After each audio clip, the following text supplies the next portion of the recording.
A little more than a decade ago, the U.S. and the world experienced a financial crisis that eviscerated retirement savings, home ownership, family economic security, millions of jobs and businesses, and wrecked the global economy. We all remember 2008 and 2009. Today, we're still recovering despite a decade of growth. What really happened in 2008? What caused that crisis? When the U.S. or others have experienced anything similar, what were the causes? Might there be some common denominators? Over the past 10 years, a team of researchers and analysts that I've assembled have carefully examined critical economic data leading up to and into the numerous financial crises that have beset the United States and other nations over the past 200 years. I wanted us to explore a hunch of mine coming out of 2008. Then, an explosion of mortgage debt and associated derivative instruments represented a massive expansion of private debt. This enormous influx in the supply of debt sustained a housing boom that succumbed to compromised credit standards and a nearly religious conviction that home values could only go up. We know how that turned out.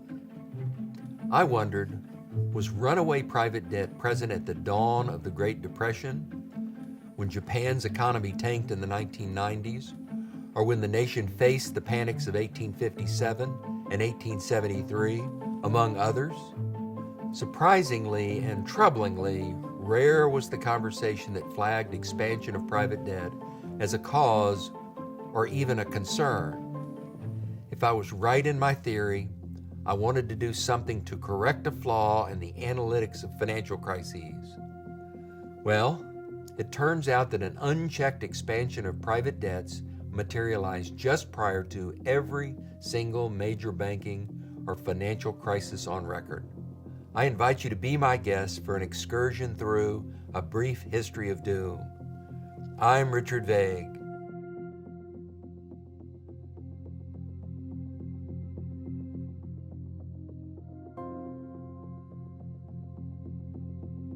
Since the dawn of lending, there have been financial crises, but the crises in the U.S. in 1819 and in Britain in 1825 are perhaps the first of the industrial age.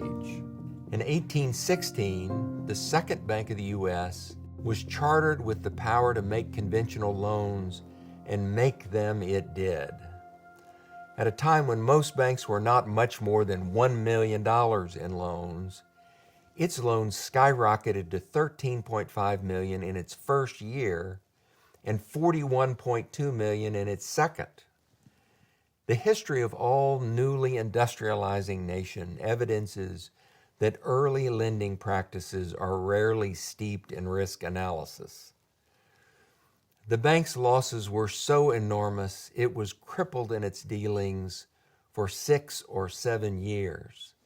In the aftermath, the bank found it held among its collateral for liquidation a substantial portion of the city of Cincinnati. Britain, too, was on the cutting edge of the industrial age. British investors, seeking higher yields, found newly issued bonds by the South American governments and enterprises enticingly priced. Between 1822 and 1825, 9 Latin American countries issued 22 million pounds in bonds on London exchanges. The 10th issuer is quite a tale in and of itself. An entrepreneurial scoundrel, a Scotsman named Gregor MacGregor, devised a scheme to capitalize on ignorance and greed. He literally created a fictional country, Poyais, in Latin America. MacGregor circulated a map of that country in his offering materials. He raised £200,000, and he took the intensive speculation in debt that characterized the UK's 1825 financial crisis to a remarkable new level. But the frothing in bonds was dwarfed by a much larger bubble when joint stock companies became a popular investment vehicle sold on margin. One observer found that in 1824 and 1825, 624 companies announced their intention to sell shares, and over half existed only on paper. Ultimately, 10% of British banks failed. Rampant lending and speculation led to bad debt and failed banks. France, too, experienced a prolonged crisis from 1827 to 1831, resulting in the failure of 252 banks. By the mid-1830s, the U.S. economy was in the throes of an enormous credit-fueled frenzy dominated by loans to acquire land, for construction, and to finance large-scale cotton plantations. This frenzy drove up prices and GDP, which grew 51% from 1830 to 1837, riding in part on a 22% surge in population. Not only was the population growing, but it was moving west. In the decade of the 1830s, the federal government disposed of 75,000 plus square miles of land, more land than in all of England. Fueled by debt-financed purchases, land prices skyrocketed. Investors and speculators came to expect returns of 100% or more. No one thought they could lose money in real estate. Cotton, too, was booming, and with it the trade in human slavery. Land under cotton cultivation grew from 2 million acres to 5 million acres through the decade. The slave population grew rapidly, as did the values they fetched on the market. Southern households and plantations bought and sold slaves with borrowed funds or collateralized their loans for other needs through their slave holdings. Slave collateral was a widely used financing tool in the pre-Civil War South. Shamefully, commercial banks accepted slaves as collateral, largely because they were mobile and easier to sell than land. In both cases, the sale of Western lands and expansion in the land of cotton created a credit frenzy that financed super excess in capacity. In 1830, the U.S. produced 1 million bales of cotton priced at 10 cents per pound. By 1835, the price peaked at 17 cents and production at 1.8 million bales. 90% of Britain's cotton was imported from the U.S., and cotton was the raw material for its industrial revolution. Private debt fueled all of this. Between 1830 and 1837, it grew in the U.S. from an estimated $340 million to almost $800 million. At the center of the American banking system was the villainized Second Bank of the United States, the same one that Andrew Jackson had correctly targeted for blame for the Panic of 1819. Jackson believed banking belonged to the states, so he vetoed a bill to renew the Second Bank's charter, and he ordered all federal deposits withdrawn from the bank and redeposited in state banks. In so doing, he gutted the Second Bank and unleashed a new monster, virtually unregulated state-chartered banks that grew from 381 banks in 1830 to 703 banks in 1836. And under-regulation is a recurring theme in the history of financial doom.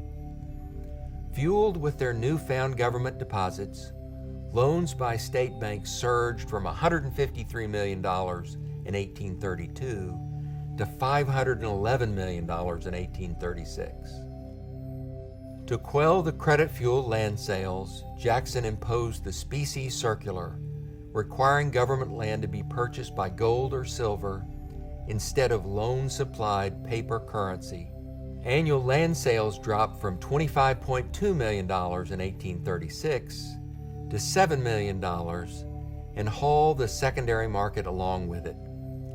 U.S. lenders saw land prices flatten and then dip before dropping precipitously, taking down another group of bank lenders. In March 1837, New Orleans' largest and most prominent cotton broker, Herman Briggs and Company, failed, bringing down at least 10 other cotton brokers and dozens of smaller companies. It took a week and a half for the news to reach Wall Street. It reverberated quickly. It was the beginning of the end, according to the New York Herald. As went the price of cotton, so would go the price of land, and yes, slaves, which according to a Vicksburg editor, were selling for a fifth of their real value.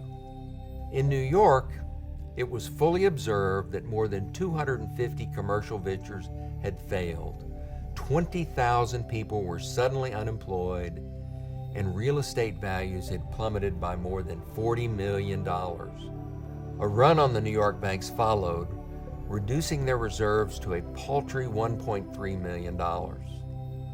Over the next 14 months, through the spring of 1837, 343 of the 850 U.S. banks failed. Bank failures in New York alone hovered around $100 million in losses. 1837, a brutal year for a young nation. It may properly be called the First Great Depression. 500,000 people out of work, 39,000 bankruptcies.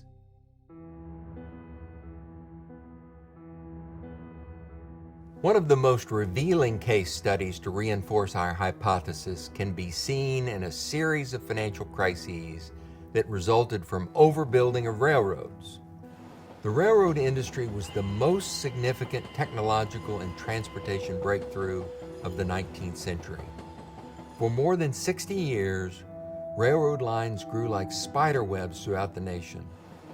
Together with the telegraph, whose lines ran along railroad rights-of-way, these technologies consumed, disrupted, and transformed the United States and every nation that embraced them. To finance their expansion, construction, and operations, railroads incurred massive debts. What resulted was a sprawling, chaotic, debt-financed expansion of hundreds of railroads throughout the industrial world that powered global GDP to miraculous heights. To understand the boom and bust cycle of railroad, take a look at this graph. Starting in 1836, we can track the number of miles of railroads built in the United States. Observe the spikes in 1854, 1872, 1881, 1887, and the early 20th century. You can also see the huge expansion in land sales. Each spike is followed by a collapse once supply has far outstripped demand. Each one of those spikes and collapse cycles brought about a financial crisis. One of the best examples of this is the crisis of 1857.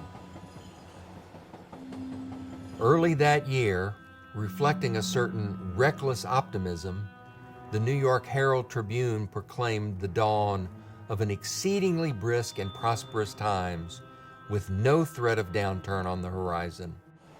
After the various land purchases of what became new states and territories following the Mexican-American War, the size of the U.S. had almost doubled.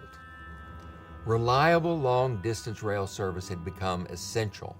Between 1853 and 1856, the U.S. more than doubled total rail mileage by adding 9,536 miles of track.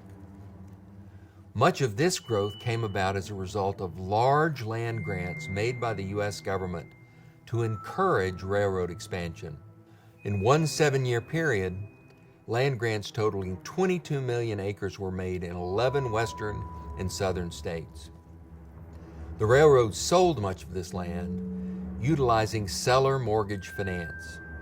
This easy money fueled speculation.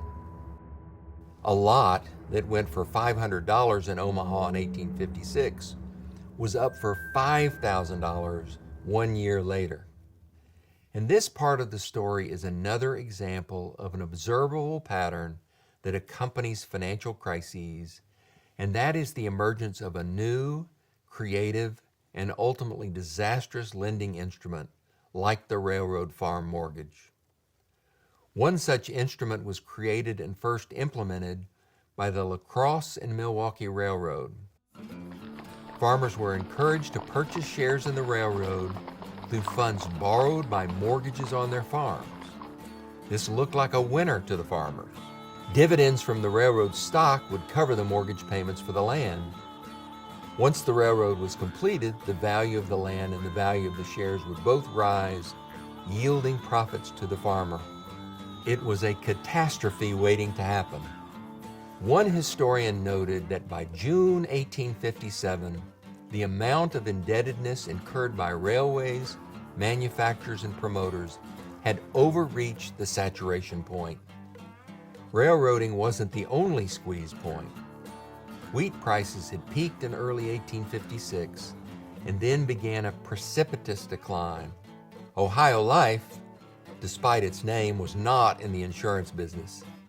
Its investment portfolio was heavily weighted towards the public securities issued by Western railroads. When the railroad boom went south, Ohio Life failed. That led to further plummeting in the price of shares and railroad stocks. Farm prices crashed, and the land parcels that were selling for $1,000 could now not be sold for $10. Soon railroads were failing. Then the Wisconsin farmers who had entered into the railroad farm mortgages to purchase stock suddenly found themselves without a farm, now repossessed by their lender, nor the stock, now worth pennies on the dollar. Banks trying to reinforce their financial position started calling in loans as well, adding to the mounting financial turmoil. After a steamship carrying 425 passengers and almost $2 million worth of California gold bound for New York sunk, hopes for buttressing the banks sunk with it. In Philadelphia, banks decided to suspend all payments. As another historian noted, all hope disappeared. A New York Daily Tribune journalist writing in London observed that the crisis came from the, quote, industrial system which leads to overproduction. That journalist was named Karl Marx. Let's fast forward to the crisis of 1873. The 1870s were another boom time with a massive expansion of railroads. As you can see in the crisis matrix, rail miles built grew from 2,468 in 1868 to 5,217 in 1873. Agriculture was a huge driver of this expansion and grew to be as big a revenue source as were passengers. Wheat production increased by 89% between 1865 and 1873, and rail mileage more than doubled from 31,919 to 67,409. This demand fueled domestic and overseas investment in railroad bonds, notably from investors in Germany and Austria, who were flush with cash after a successful war against France. Railroad promoters in North Dakota named a town Bismarck in order to attract this German capital. Jay Cooke had made his fortune as a young man and then gained another fortune and a national reputation selling U.S. war bonds during the Civil War. Seeking a place in the burgeoning railroad business, he looked where the big guns were not already, to the northern frontier. Cooke took control of the Northern Pacific Railroad. It had an enormous land grant in a sparsely populated region. The company needed money, so Cooke sought to raise $100 million selling land and bonds. Let's just say that this was a very hard sell. When Jay Cooke and Company, gap funding the Northern Pacific, failed on September 18th, the nation was shocked. This failure brought on a full crisis. Dozens of banks, brokers, and railroads failed. Mercantile failure exploded. From 1873 to 1875, 121 U.S. railroad companies defaulted on $552 million in outstanding bonds. Freight traffic fell by 50%. Passenger service would not recover until 1879. U.S. foundries closed. Companies tried to survive by laying workers off, reducing hours, or paying with company IOUs. This was the first financial crisis in which, as a result of a large number of Americans having become wage earners, most could no longer easily retreat into a subsistence life on a farm. From then on, the prevailing character of a wage labor economy would fundamentally change how financial crises were experienced. Unemployment was punishing. At one point, 25% of all workers in New York were jobless, leading to protests and violence. The crisis of 1873 had other, far-reaching ramifications. It contributed to post-Civil War racism, as many whites blamed slaves and not railroads for the economic woes, bolstering the collapse of Reconstruction and an increase in violence against former slaves.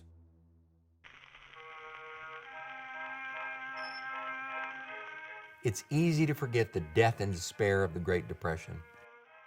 One historian captured it best when he described us a nation simmered in misery, with 34 million Americans in households without a breadwinner. Oceans of ink have been spilled to explain why the bust phase, with the collapse of GDP, was so protracted, painful, and deep. But almost entirely absent from the most widely read economic histories of the Great Depression is any attention to its one central cause, runaway private debt. In their classic monetary history, Anna Jacobson Schwartz and Milton Friedman dismiss private debt and therefore miss the human factors involved in the crisis: competitive intensity, the drive for wealth, pervasive hubris, and self-delusion. The Great Depression was a massive residential and commercial real estate crisis. Like most financial crises, the Great Depression rolled out in 3 stages. First, the lending.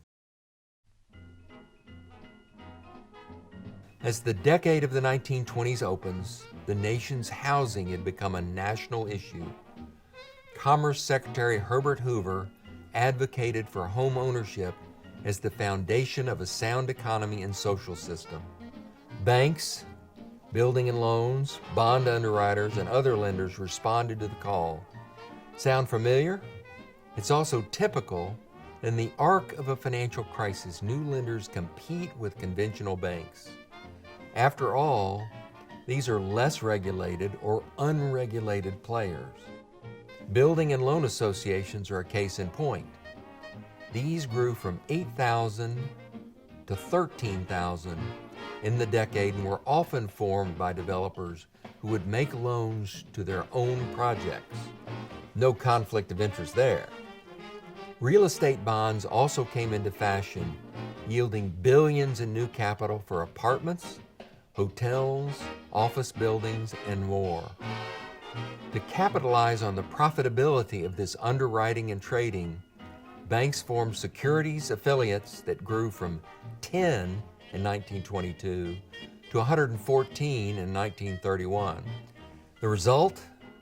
An increase in office space by 92% in Manhattan, 96% in San Diego, 89% in Minneapolis, and 74% in Chicago, all between 1925 and 1931.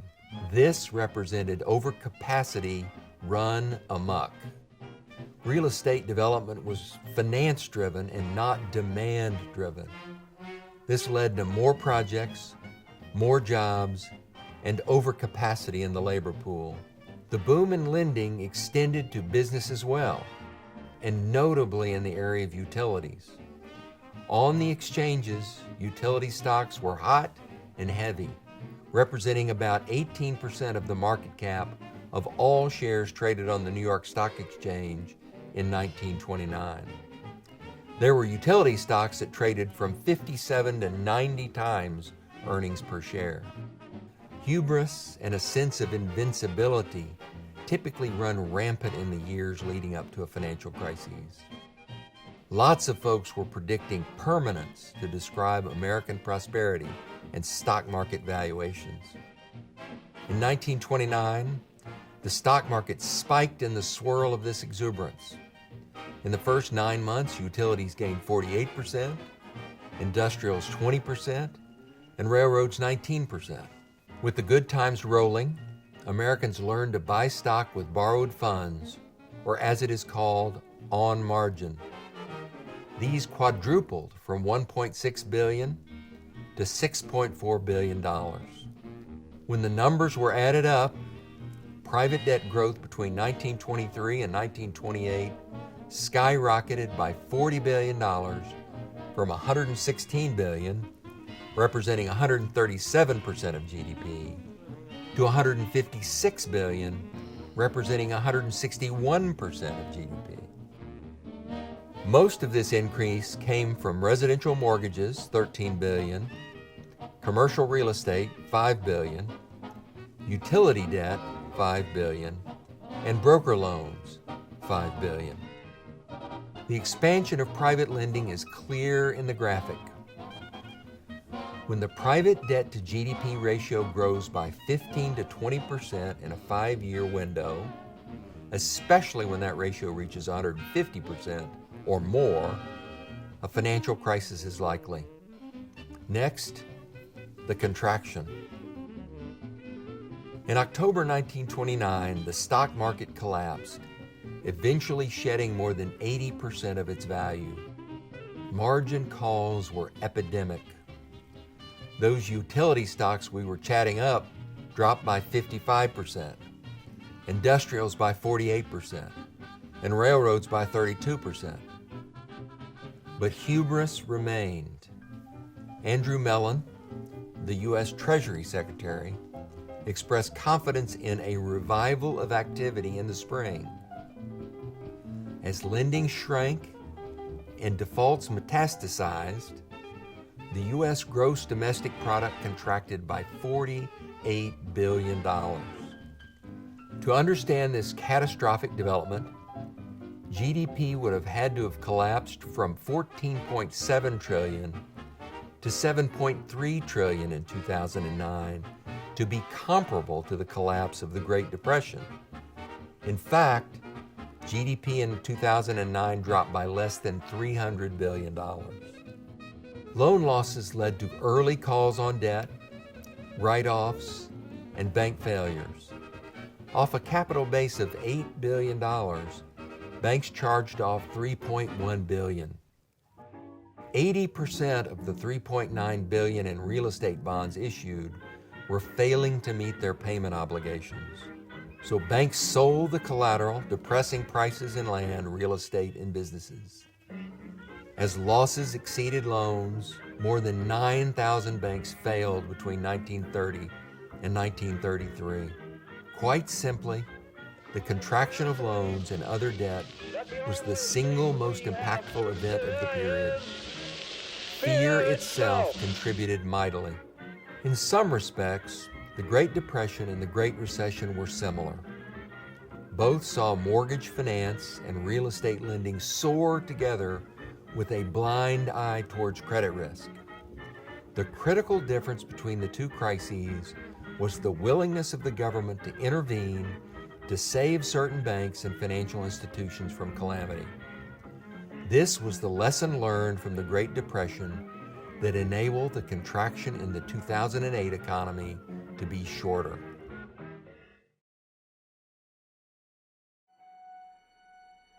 Most of us remember the decade of the 1980s as a time of economic renaissance in the U.S. President Ronald Reagan and Paul Volcker, chairman of the Federal Reserve, had defeated inflation. GDP was growing at a 3.3% rate. By the end of the decade, the stock market was up 228%, and the bond market was up 253%. Not too shabby. Yet the 1980s were also among the most economically turbulent, chaotic, and crisis-laden in American history. 2,000 bank failures, an S&L crisis, a junk bond crisis, the commercial real estate crisis, the energy lending crisis, the Latin American debt crisis. Even farm lending reached a crisis moment. I would suggest that 1981 was a watershed moment in U.S. economic history. It was the line of demarcation between post-war deleveraging and a new era of leveraging.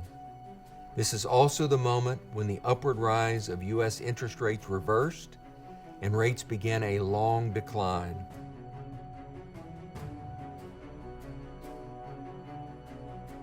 Note that in the brief period from 1983 to 1988, the ratio of private debt to GDP expanded from 103% to 124%, one of the largest increases in such a short time in the 20th century. Mortgage loan growth almost doubled from 1.1 trillion to 2.1 trillion, accompanied by a sharp spike in delinquency, foreclosures, and loan losses. Commercial real estate and manufacturing lending also doubled. Taking on so much debt left industrial companies vulnerable to increasing global competition. As the decade opened, the savings and loan industry's business model of paying depositors 3% while making fixed-rate mortgage loans at 6% had been blown apart by rising rates. Attempts to save the S&Ls led to congressional and federal regulatory actions. One such move enabled S&Ls to sell their underwater mortgages and amortize their losses over 10 years. It was accounting magic. These new rules ignited the market for underwriting and trading in these mortgage loans. Salomon Brothers, taking the lead of Louis Ranieri, made the market in these mortgages and was able to acquire billions at very cheap prices from weakened S&Ls. Soon mortgage lending was on the uptick, growing 12% annually between 1984 and 1989. A Ranieri innovation, collateralized mortgage obligations, enabled the securitization and trading of these mortgages. Now S&Ls, somewhat rehabilitated, needed new sources of funding. In 1982, the Federal Home Loan Bank Board changed ownership requirements that required community-based ownership. Now, a single person could own a savings and loan.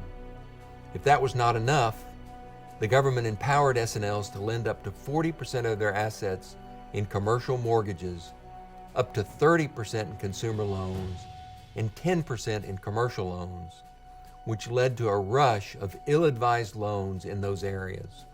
In the spirit of unintended consequences, these changes made S&Ls potential investors in junk bonds, and many became active buyers. Soon, as traditional banks stepped up their chase of the business, a boom in real estate lending led to massive overbuilding. Between 1981 and 1987, commercial real estate lending more than doubled, and loans grew from 14% to 20% of GDP. Office vacancy rates climbed too, from 4% to 16%. Delinquencies followed. Another new development was reshaping the financial markets: junk bonds. Stock prices to earnings ratio had fallen below 7 during the 1970s and was still below 12% by 1982, leaving company managements highly vulnerable to a new breed of investors seeking higher valuations. Their instruments of preference combined debt, deep cost cutting, and whatever else they could conjure up. Leveraged buyouts became the rage, and junk bonds, high-yield debt instruments, provided the means to make the M&A business a leading revenue generator for the bankers putting these deals together. And the guy who was the legendary leader and innovator in these junk bond deals was Michael Milken of Drexel Burnham Lambert. Milken built a machine to source the deals and to distribute the bonds. Milken sometimes insisted that his issuing clients increase their offering size to enable them to have the funds to purchase junk bonds from other Milken clients. With their new powers, S&Ls could become active junk bond buyers, and many did. Leveraged buyouts weren't the only source of runaway lending, but they epitomized the era's aggressive tone. Milken's banking machine was so successful, he started to run out of deals. Invention was required. So Drexel went after increasingly larger deals, paying ever higher prices. In short order, it found a new opportunity: the hostile takeover business. Suddenly, anyone backed by Drexel was capable of acquiring all but the largest enterprises. There were other tactics deployed by Milken and others that left the target company shattered while their parts were sold off for profits. The junk bond market soon reached a Ponzi level. Deals could never be repaid from earnings or cash flow. The long prelude to the 1987 crisis commenced with runaway private lending in real estate, LBO, and S&Ls. Sandwiched in between was the Latin American debt crisis, which led to forbearance and gargantuan loan write-offs. An energy lending crisis, exacerbated by hugely unrealistic expectations in the rise of the price of a barrel of oil, incapacitated many Texas and Oklahoma banks. Bank failures erupted amidst these cascading disasters. 2,304 banks failed or needed assistance from 1986 to 1992. By late 1987, stock prices had reached new heights, accompanied by an acceleration in lending, including a high level of margin debt for stock purchases. On October 19, 1987, the Dow plunged 23%, worse than any one-day loss than in the crash of 1929, after the 9/11 attacks, or during the 2008 crisis. The massive overcapacity and bad loans of the 1980s led to a spate of failures, a major pullback, and a recession in the early 1990s. Real GDP growth fell by 1.33% from July 90 to March of 91. Bank failures, mortgage delinquencies, defaults, and foreclosures boomed. All of the variables and weaknesses were present for a precipitous decline in a major crisis, potentially on the scale of 2008. But it didn't happen. Although private debt grew dramatically, it never exceeded 124% of GDP, while in 2008, private debt reached 169% of GDP. Also, rather than lead to a long and difficult contraction, the pace of private lending continued to grow in the 90s as the pain was more geographically focused on the Southwest.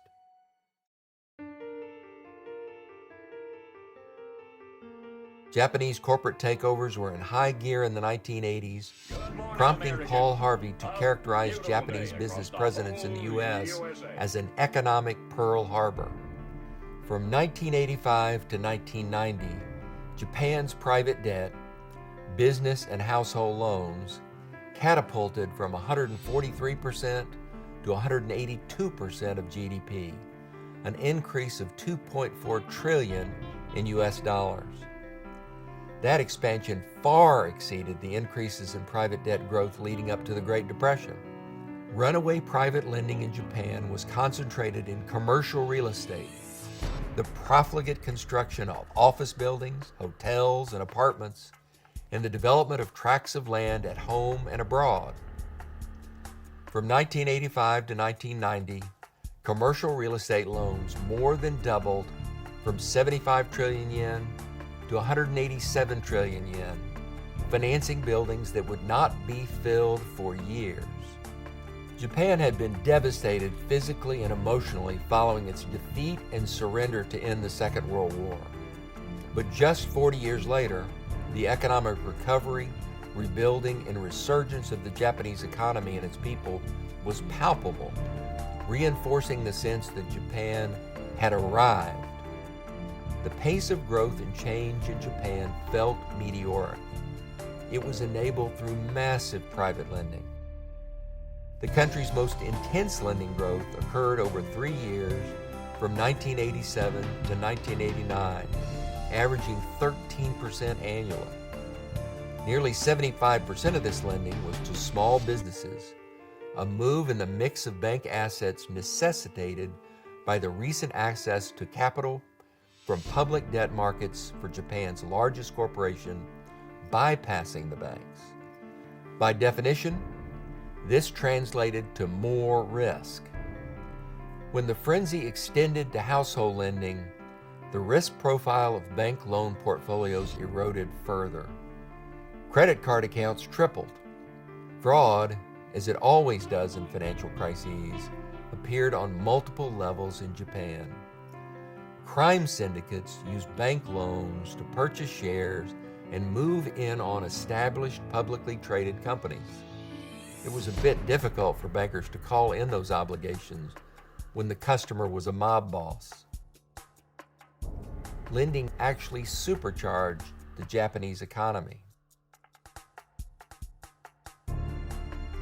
In the 5 years between 1985 and 1990, Japan's GDP grew by 36%.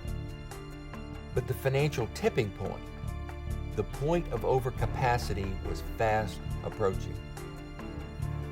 By the end of the decade, private lending was growing significantly faster than Japan's bursting GDP. Land prices skyrocketed to unsustainable and preposterous valuations. Then came the correction. The Nikkei stock market lost an alarming 39% of value, and like the Great Depression, a symptom and not a cause. The bottom fell out of the real estate market, prices declining by 15.5% in 1991 and 18% in 1993. Rather than address the festering problems, Japan's banks and regulators chose a different path.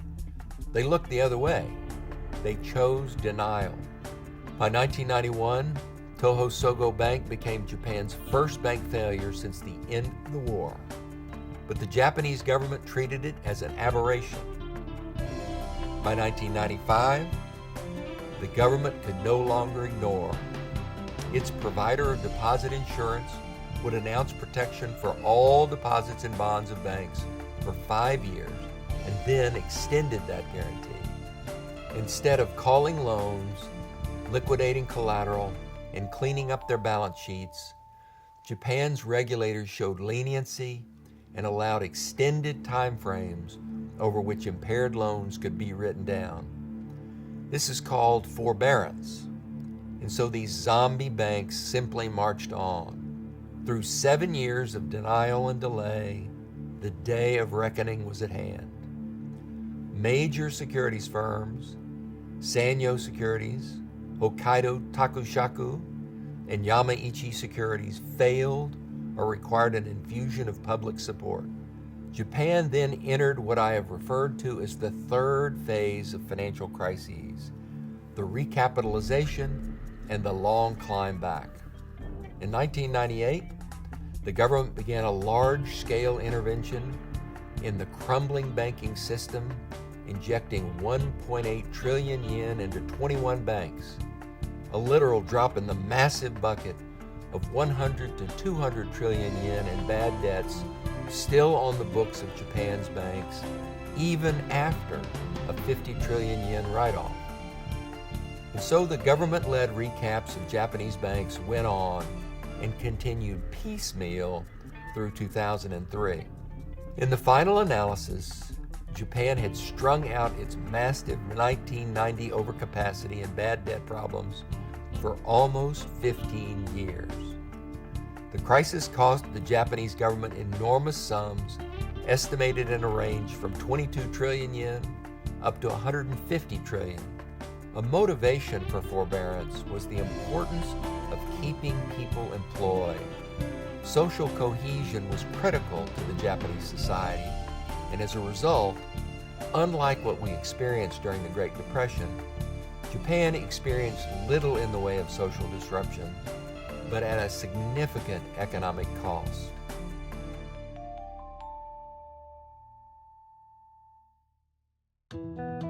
At the end of the summer of 2007, unemployment was at a 5-year low.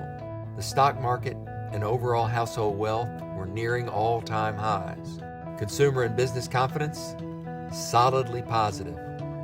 And the banks, their assessment of risk in their loan portfolios was so spirited that they made only small contributions to the reserves for future loan losses.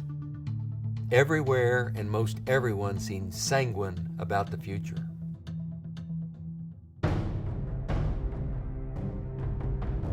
But a few weeks later, the largest and most consequential financial crisis since the Great Depression hit the nation and ricocheted across the globe. Stocks lost 50% of their value. Unemployment ballooned into double digits. Banks and corporations began to implode. Crisis was inevitable before it was obvious.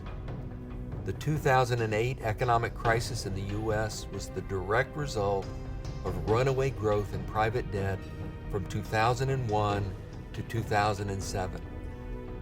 Home mortgage lending led the way, doubling from $5.3 trillion to an astonishing $10.6 trillion in 6 years.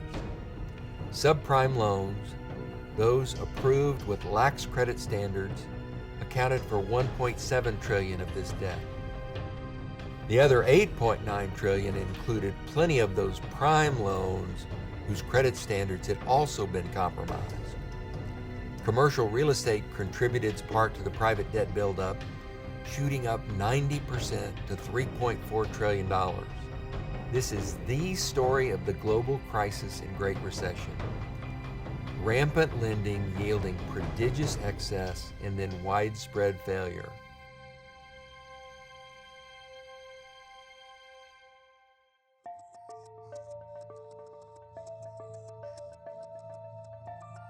Aggressive lenders were incentivized to boost mortgage originations.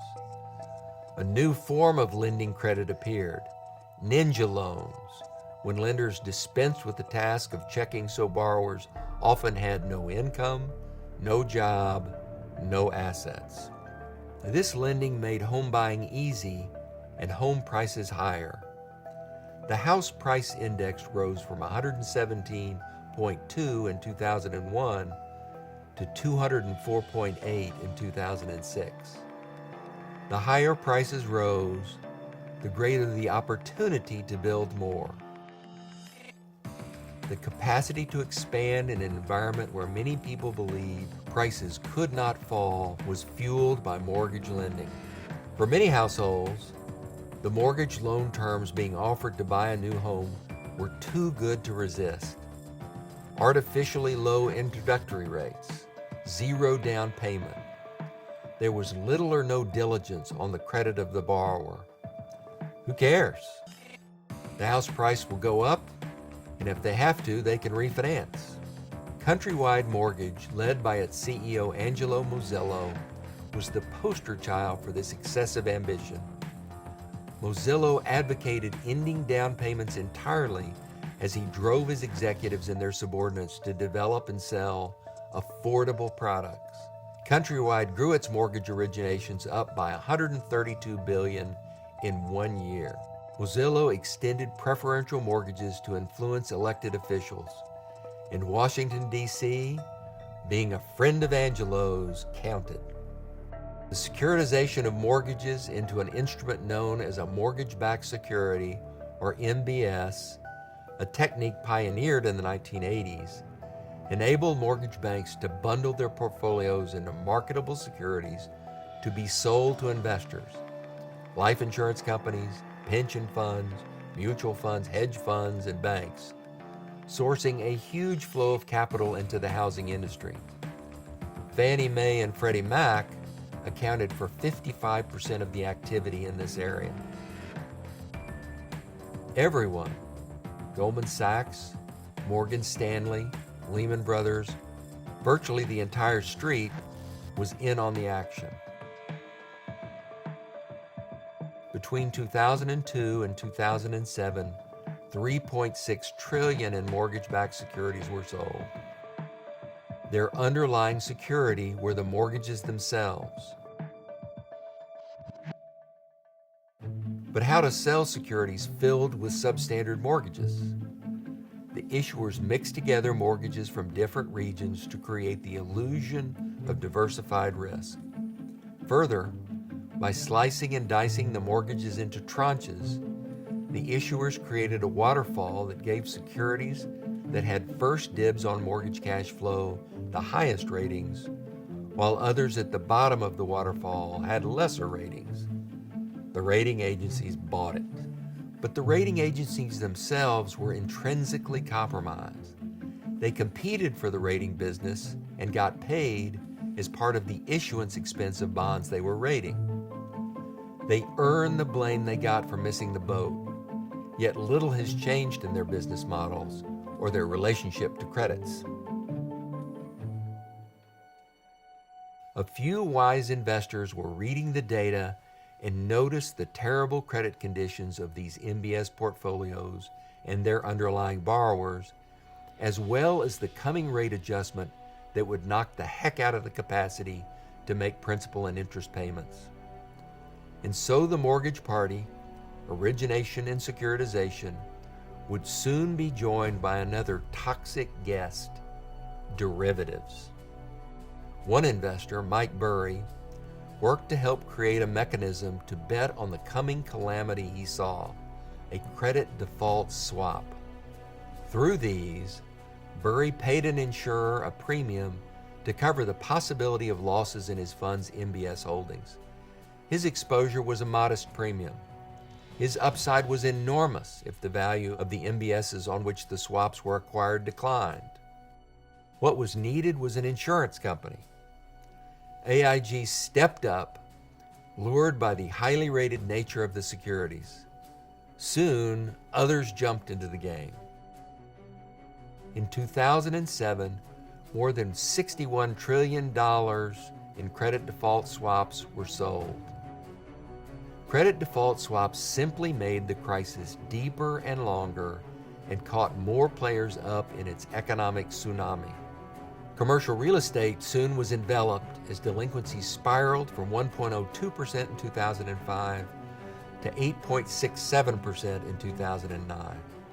The ensuing pullback by lenders yanked the rug out from under pricing of commercial buildings.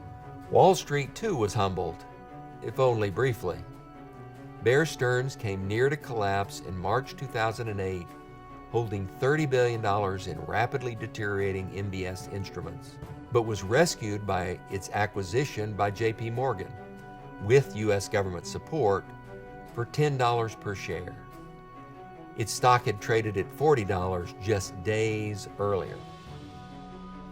Fannie and Freddie teetered and collapsed into the arms of the U.S. government. They held a combined $4.8 trillion in mortgage debt out of a market sized at $10.6 trillion. $1.6 trillion, or 33% of that portfolio, represented loans, the quality of which turned out to be much worse than forecast. Huge losses came next, $54 billion alone in the third quarter of 2008.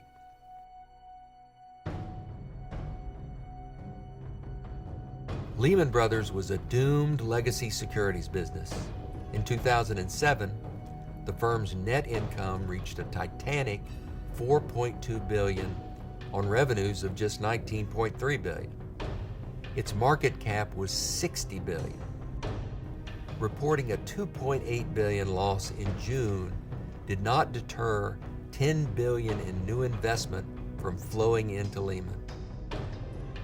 But bad news kept pouring in, and on September 15, 2008, With reported but highly overstated assets of $639 billion and debts of $619 billion, the once venerable Lehman Brothers was bankrupt. Soon the litany of giants crashing would reach a crescendo. Merrill Lynch, now joining Countrywide to be acquired by Bank of America. AIG, a government bailout right after Treasury Secretary Henry Paulson claimed that bailouts were a thing of the past. But soon the Troubled Asset Relief Program, TARP, was enacted, and then the Emergency Stabilization Act provided the means and the authority for the federal government to invest directly in the stock of troubled banks. Now Paulson forced the major banks to accept government investment and the associated implicit guarantee, believing it would be a confidence-restoring move. On the monetary side, the Federal Reserve dropped interest rates from 5.25% in 2007 to 4.25% in 2008 to 2% by April. In December, rates were lowered to 0%. Soon, it would be General Motors and Chrysler getting bailouts. The $831 billion American Recovery and Reinvestment Act dealt tax cuts, infrastructure funding, green energy, schools and healthcare investments to sustain employment. A new regulatory regime was enacted by Congress through the Dodd-Frank bill, requiring stress tests for banks to ascertain capital adequacy, establishment of a Consumer Financial Protection Bureau, increased liquidity for banks, stricter standards for mortgage lending, and new regulations for systemically important institutions. Yet with all this government intervention, economic growth remained tepid. The U.S. had learned the hard lessons of the Great Depression. It intervened to prevent contraction, a vastly better response than in 1929. The unraveling of the economy, while predictable, was unanticipated by anyone responsible for preventing it. Yet enough things were done correctly to stop loan contraction and avert a deeper and more chaotic crisis. Amid the post-crisis finger-pointing, former Federal Reserve Chair Alan Greenspan, Secretary of the Treasury Tim Geithner, hurried to assert the impossibility of predicting a crisis, while others referred to the global crisis of 2008 as a black swan, too rare to predict, yet catastrophic. Sadly, both suggestions are far wide of the mark. The 2008 crisis was visible in plain sight. All forecasters, regulators, and financial executives would have needed to do was consider the expansion of private debt. Those few that did saw their warnings unheeded.